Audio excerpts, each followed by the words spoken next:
Hello. Good evening.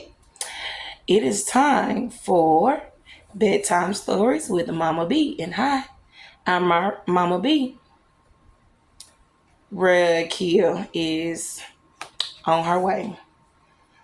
She's having a little time tonight, so she gonna have to catch up when she catch up. Y'all already know we are reading Junie B. Jones, The Toothless Wonder. This is the third book in the first grade collection. This is the book that we are on. We're going to read 2 to 3 more chapters. Tonight, we'll see how the vibes are. There she is. She's here now. All right. Let's go ahead and get started.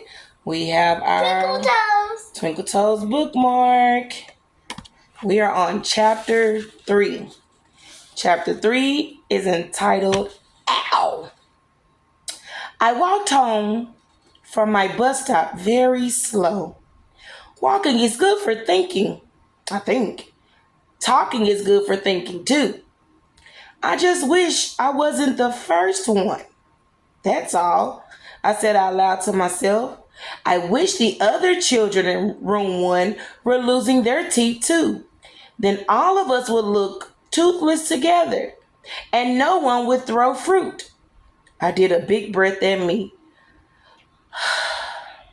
Yeah, only that is the dumbest thing I ever heard of, I said.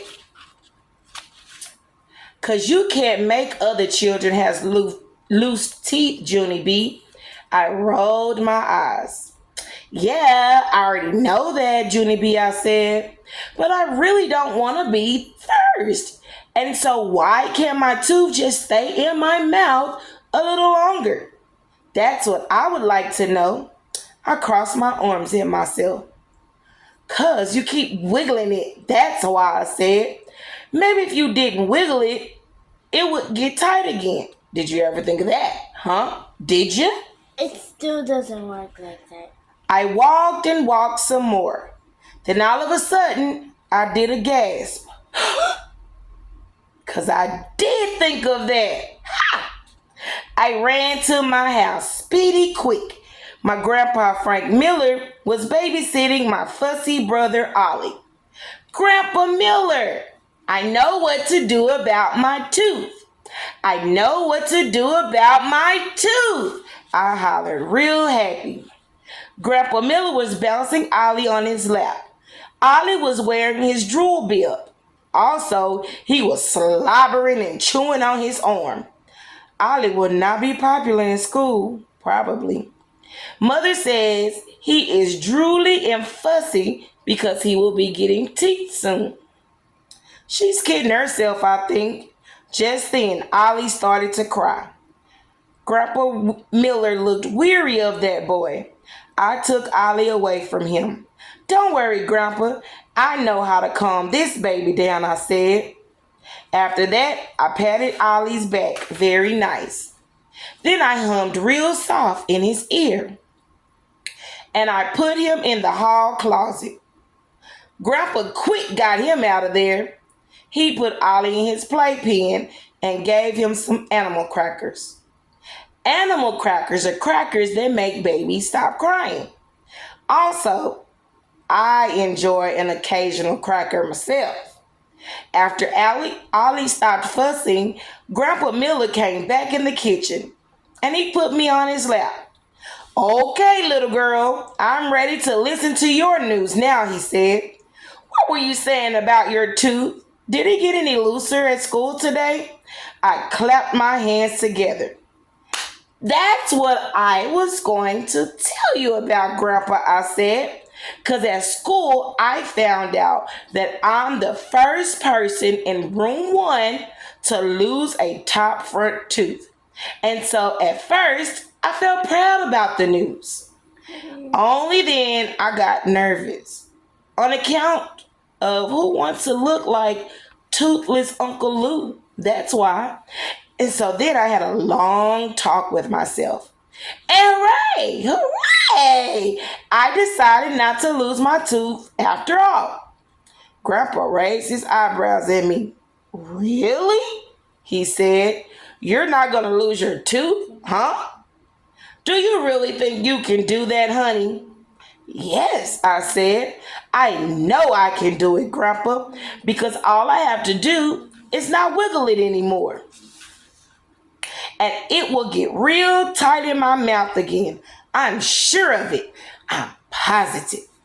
I reached in my mouth and touched my tooth very light with my finger. Yup, I said. I can feel it. It's tighter already. I opened my mouth and pointed. See it, Grandpa? See how tight it's getting? Grandpa Miller squinted his eyes. Gee, honey, I don't know, he said. Still looks pretty loose to me. Then, without even asking, he reached in my mouth and he started to wiggle it. No, I yelled. No, no, no. I snapped my mouth shut. Ow, said Grandpa. He quick pulled out his finger. Ow, I said right back, because I felt a pinch, that's why.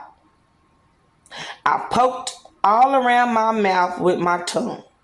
Something did not feel right in there. It was the tooth. My heart started to pound very fast. I held my breath. Then I opened my mouth kind of sickish. And I spat my tooth right into my hand. Chapter 4, Frico. I ran and ran all over the house. Oh no, I shouted. Oh no, my Grandpa Miller knocked my tooth out my mouth. My Grandpa Miller knocked my tooth out. Grandpa ran after me. No, I didn't. Of course I didn't, Junie B, he said. Your tooth came out when you bit down on my finger. I kept running and shouting. I look like Uncle Lou. I look like Uncle Lou. Help, help, help. I look like Uncle Lou. I zoomed to the front door and opened it wide. 911! 911! My tooth's knocked out. My tooth's knocked out.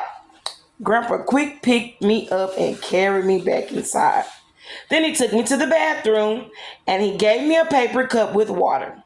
Rinse and spit, he said. I did what he said. Only that's when the worstest thing of all happened.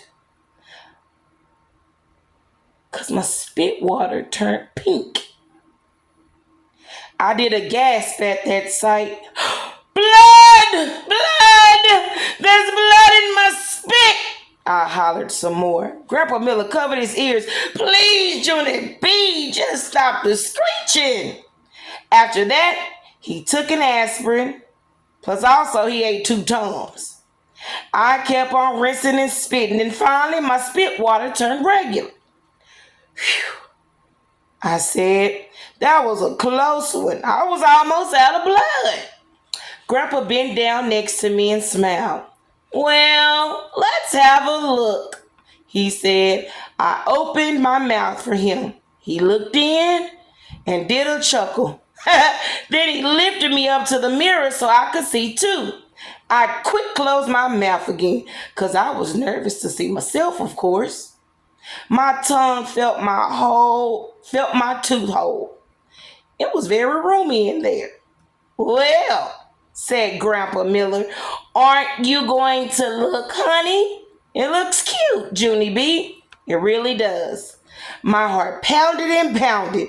Then fast as a wink, I opened my lips and I did a little peek at my mouth.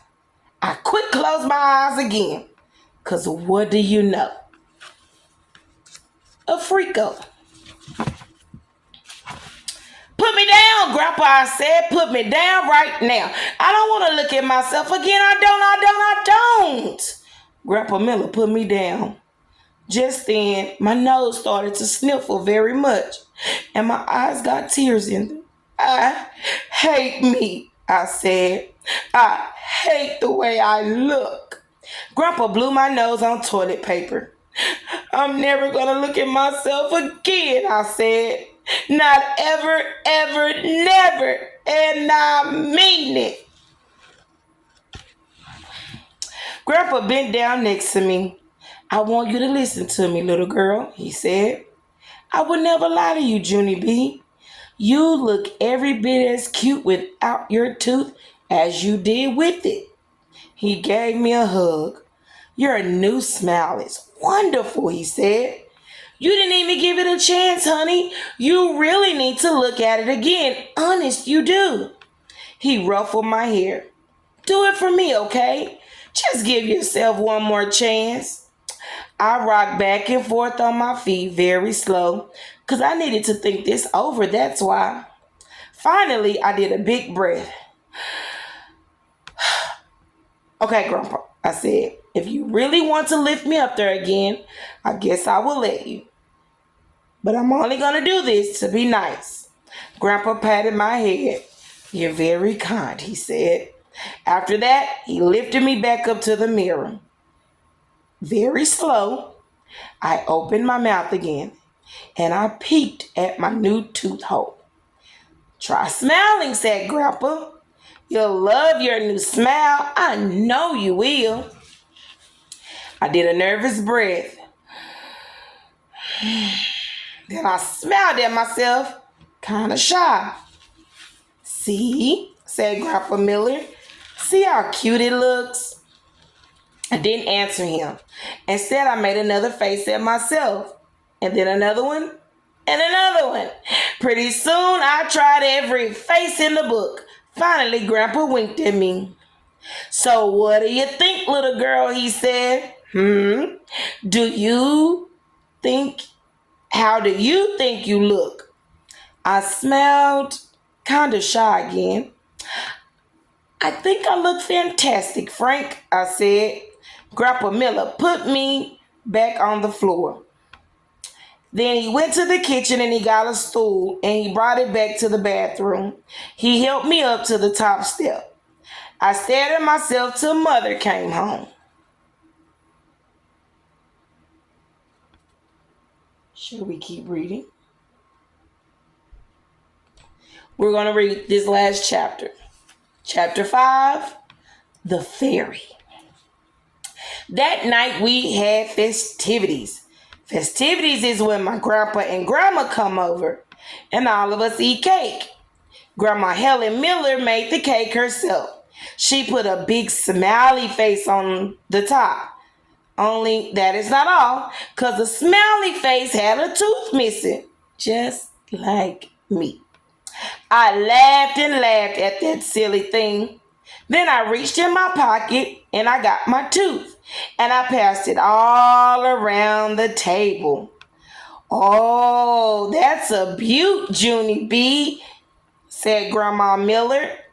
I know it, Grandma. I know it is a beaut, I said, real proud.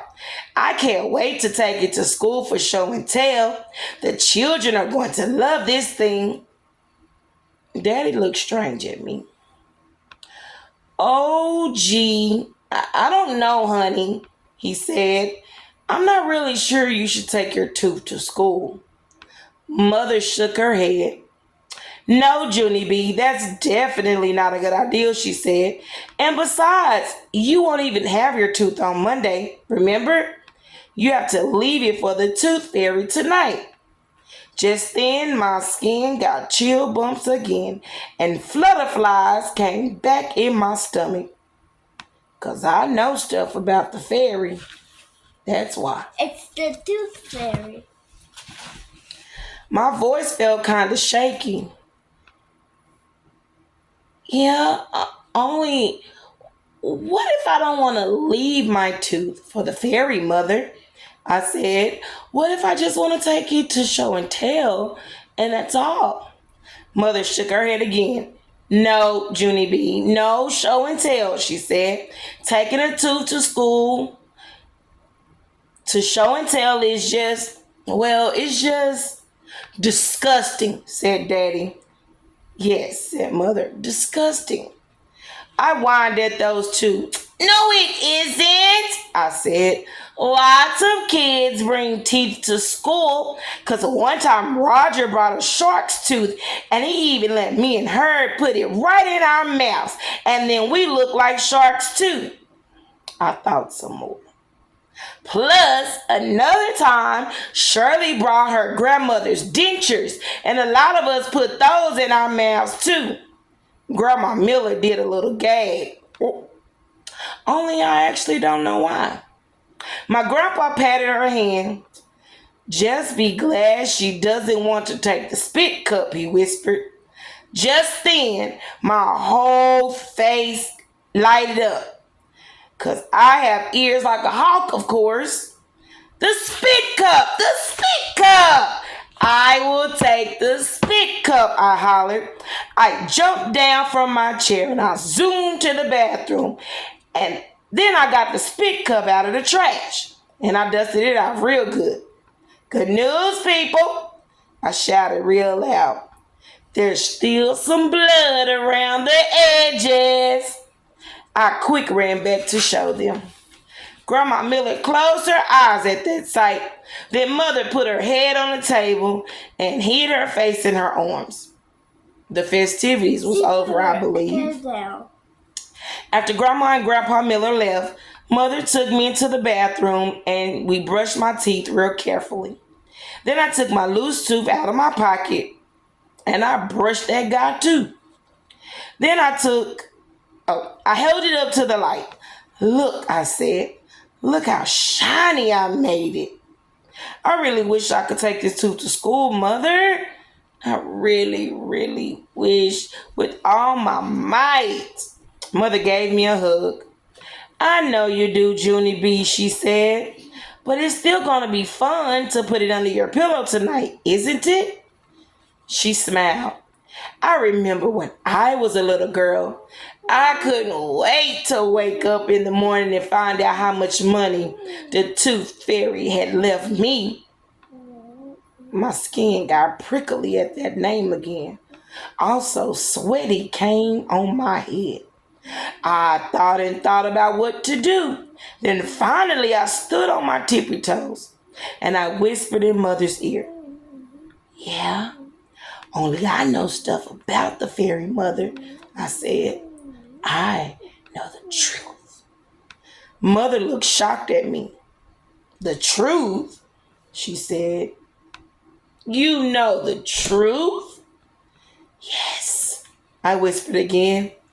I know the exact truth, Mother. 'Cause last year, Polly Allen Puffer told me the whole entire story. I took another big breath. Then I cupped my hands around her ear and I talked even quieter. The fairy isn't real, I said. The tooth fairy is just pretend. Mother's eyes got big and wide at me. No, she said. Yes, I whispered back. Polly Allen learned it from his big brother. The tooth fairy isn't a fairy at all. She's actually a teensy little tooth witch. Mother's mouth came all the way open. A tooth witch? Shh, I said. We have to talk soft, Mother. If the tooth witch hears anyone telling her secret, she flies into their room at night and she pinches their cheeks. Mother covered her face with her hands. She was in shock, I believe. Polly Allen's brother even saw the tooth witch, I said. 'Cause one night he put a tooth under his pillow and then he stayed awake all night. And when he saw the tooth witch fly into his room on a teensy little toothbrush. Oh my, said Mother. I know, it's oh my, I said. And that is not even the worst part. 'Cause the witch walked right under his pillow and she carried out his tooth. And then she choked a big bite out of it, just like it was a little tooth apple. Mother made a noise behind her hands. I patted her very nice. I know how you feel, I said. That is very hard to hear. Finally, Mother took her hands away. But it doesn't really make sense, Junie B, she said. I mean, why would a mean little witch leave money under a pillow? A witch would never do something that nice, would she? I roll my eyes way up to the ceiling because sometimes I have to explain everything to that woman. Of course she would, Mother. Don't you get it? The witch leaves money so that children really think she's a fairy. Because if children didn't think there was a fairy, they wouldn't leave their teeth, right? And if they don't leave their teeth, that witch won't get any tooth apples. Mother closed her eyes very tight. Then all of a sudden, she opened up the bathroom door and she ran right out of the room. She was taking it harder than I thought. All right. We're not reading any more tonight. That's enough. You gotta wait. Toes bookmark. Chapter 6. We will pick up tomorrow. Chapter 6. Are you guys liking the book? Are you liking the book? I am. No comments. Like, share, subscribe to Facebook and YouTube. Continue to follow us for more. Good night. Bye. Bye. Sleep tight.